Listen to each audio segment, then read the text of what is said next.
Pangingisda ang ikinabubuhay ng pamilya ni Kamarsing. Mayroon siyang 5 anak na umaasa sa kanya na may kaliitan pa, kaya napipilitan siyang magpursige sa panghuhuli ng isda, umaga man at gabi.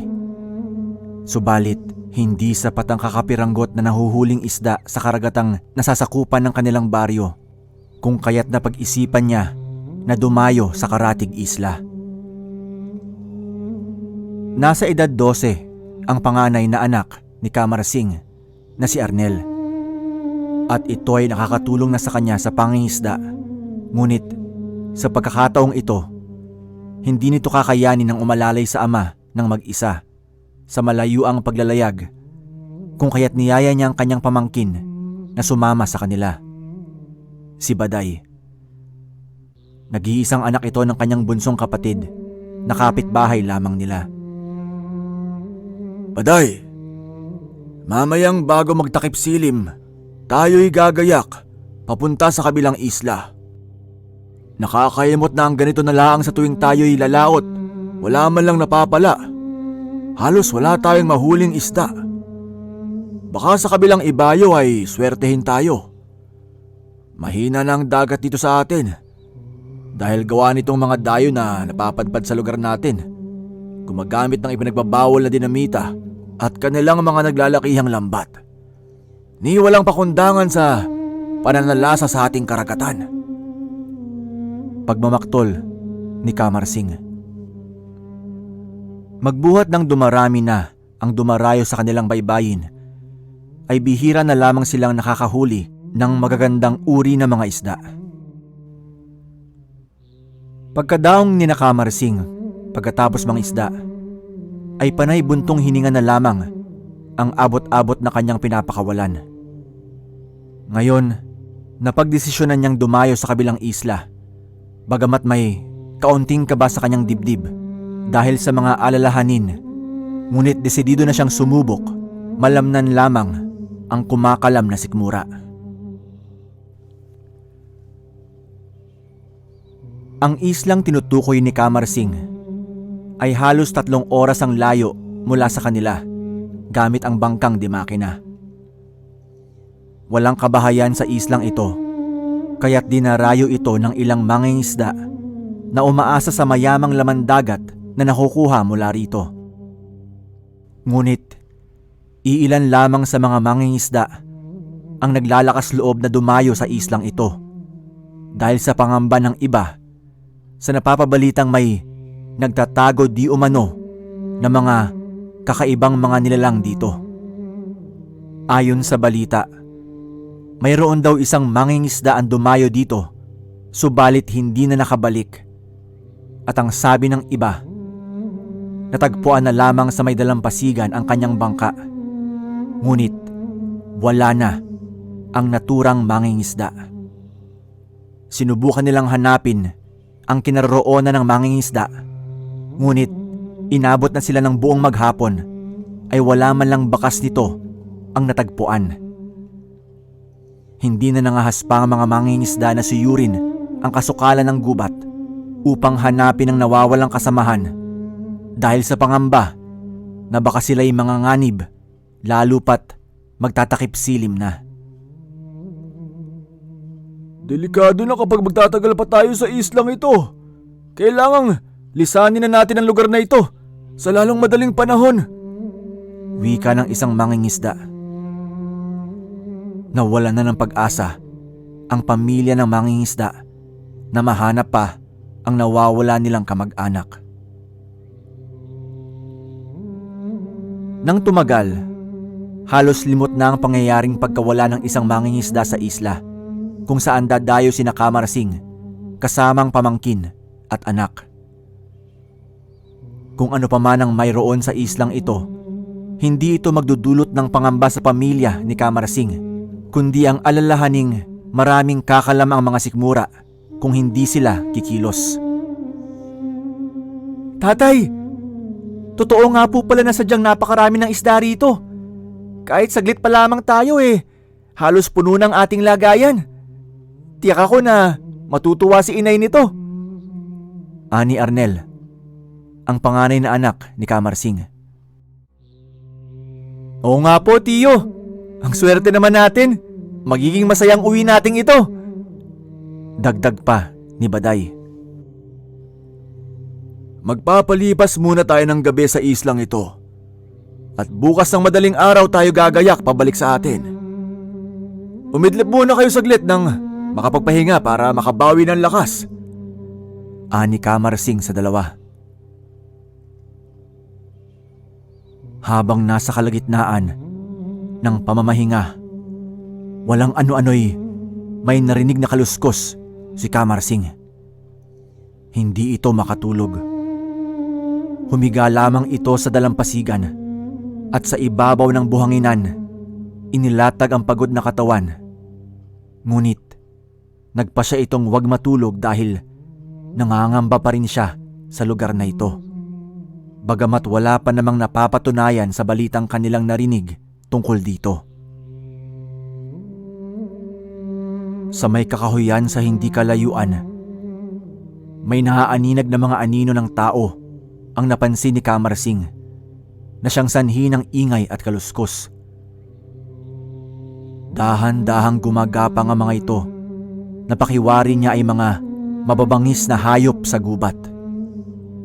Nanlilisik ang mga mata habang nakamasid sa kanilang tatlo. Arnel! Baday! Nasa panganib tayo! Gising! Tumakbo na kayo papunta sa ating bangka! Kailangan na nating lisanin ang lugar na ito!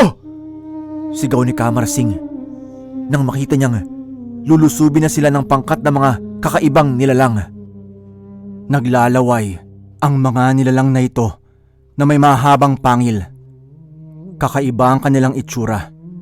Ani may mukhang baboy ramo.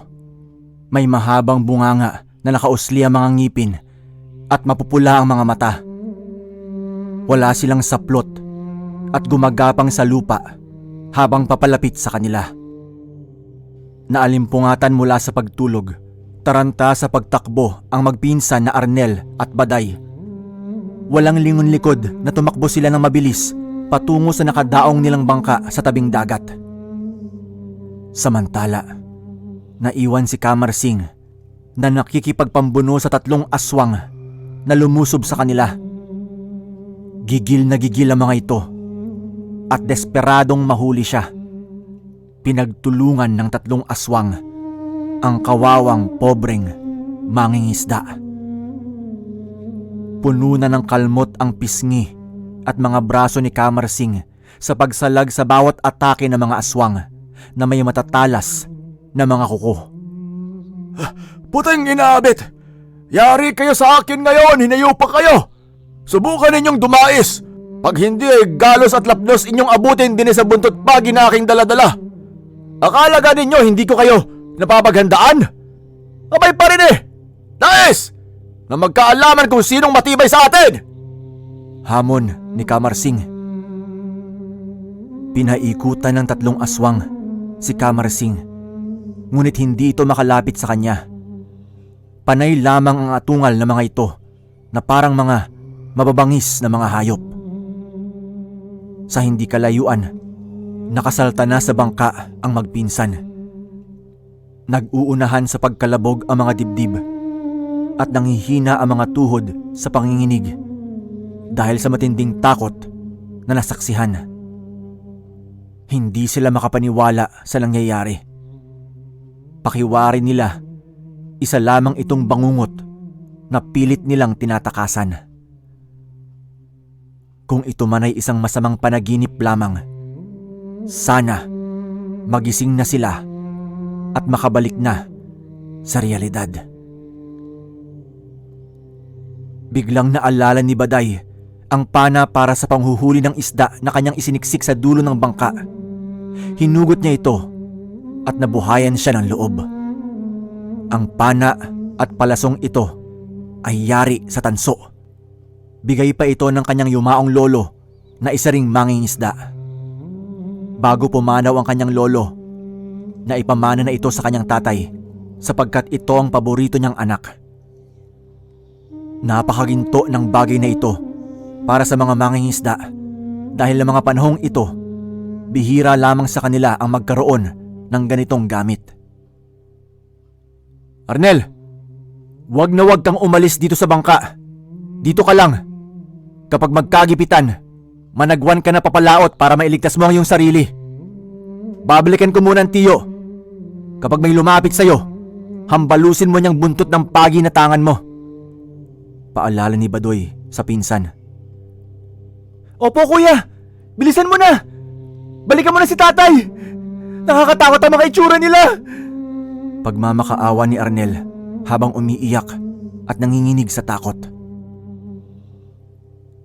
Sa kabilang banda, kasalukuyang abala sa pakikipagsagupaan si Kamarsing sa 3 aswang na umaaligid sa kanya. Naghihintay lamang ang mga ito ng tamang pagkakataon upang mahablot at magapi siya. Subalit, nakahanda siya sa anumang pagsalakay nila. Mahigpit na hawak ni Kamarsing ang buntot pagi na sadyang iwinawasiwas niya upang hindi magkakaroon ng pagkakataon na makalapit sa kanya ang mga aswang na kung tawagin nila ay balbal. Nang maglaho ang isang mangingisda, kumalat na ang balita na malamang sa malamang mga balbal ang may pakananon. Sila yung mga aswang na naninirahan sa kagubatan ng islang ito. May mangilan-ngilan nang nakakakita sa kanila, ngunit wala pang nakakapagpatunay na totoo ang mga ito. Subalit sa kasalukuyan, siya ngang kinakaharap niya at nanganganib ang kanyang buhay sa mga ito. Hiyaw ng aswang na tinamaan ng palaso ni Baday. Nasapol ito sa dibdib. Tiyo! Buksan mo ang bulsa ng bag na sakbit mo! Meron po kong asin na inilagay dyan! Tira natin kanina! Isaboy po ninyo sa mga demonyong nasa harapan nyo! Sigaw ni Baday sa tiyuhin. Agad na tumalima si Kamarsing sa sinabi ng pamangkin. Sinabuyan niya ang 2 aswang na handa nang dumaluhong sa kanya dahil nabitawan niyang buntot ng pagi nang masagi siya ng natarantang aswang na tinamaan ni Baday. Hindi rin nagtagal ang lakas nito dahil unti-unti itong nanghihina sa palasong yari sa tanso na bumaon sa kanyang dibdib. Nang matunghayan ng 2 balbal ang pangyayari, nag-uulol sa galit ang mga ito at lalong sumidhi ang kanilang pagnanasa na makuha si Kamarsing at iba pang mga kasamahan nito. Tiyo! Tirahin mo ang isa at sa akin naman ang isa! Bilisan natin makaalis dito dahil baka marami pang mga kasamahan ng mga ito. Lagot tayo! Hindi na tayo makakatakas pa sa kanila! Pag-aalalang turan ni Baday. Tuwing iwinawasiwas mo ang iyong pana, lumalayo sila sa atin! Takot na takot silang madampian ng pana! Ani Kamarsing. Kasi po takot sila sa tanso! Kapag dumidikit ito sa kanilang balat, napapaso sila! Wika ni Baday. Nakabado na sa nangyayari. Samantala, si Kamarsing naman ay panayang wasiwas ng kanyang sandata na buntot ng pagi na nagawa niyang damputin sa lupa. Kapag nahahagip ang katawan ng mga aswang, namimilipit ito sa hapdi at parang nilapnos ng mainit na bagay ang kanilang balat. Hindi na nakabangon pa ang isang aswang na sugatan.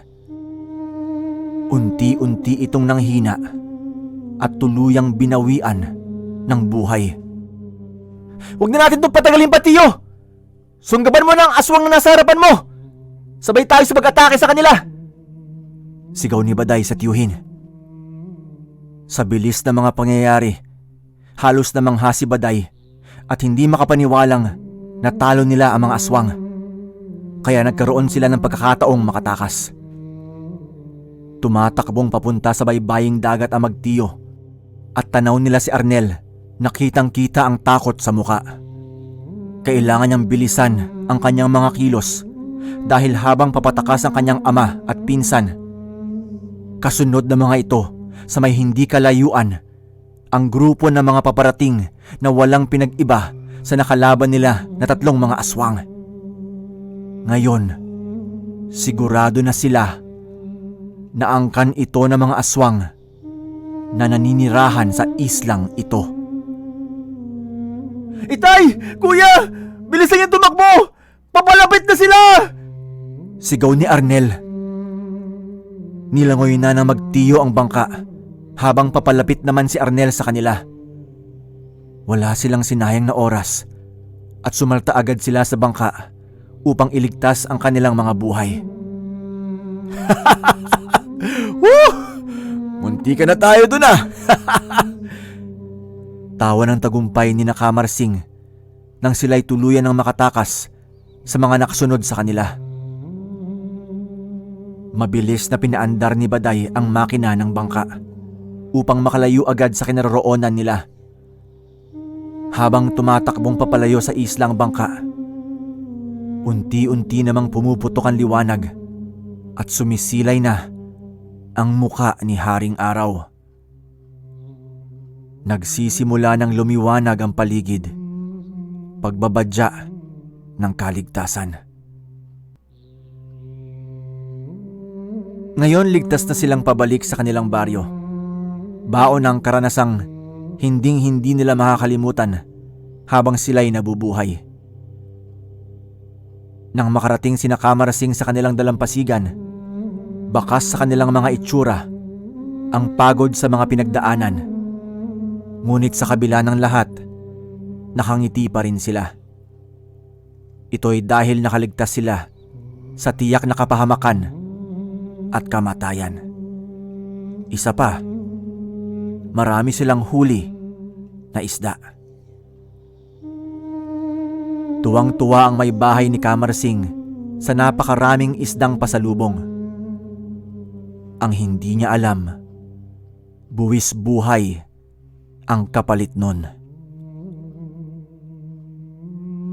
Matapos makapamahagi ng isdang huli si Kamarsing, ay saka pa lamang siya nagkwento kung anong nangyari sa kanila. Nagbigay din siya ng babala sa mga kasamahang nagnanais dumayo sa naturang isla. Mahirap ang paniwalaan ngunit mas maigi na ang nag-iingat kaysa makipagsapalaran sa mapanganib na isla ng mga aswang. Sa paglipas ng panahon, may mga batas na nabuo laban sa mga iligal na mga mangingisda at mahigpit itong ipinapatupad. Hindi na kailangan pang dumayo ni Kamarsing upang makahuli ng maraming isda, ngunit sapat na ang kanilang huli sa pang-araw-araw na pangangailangan.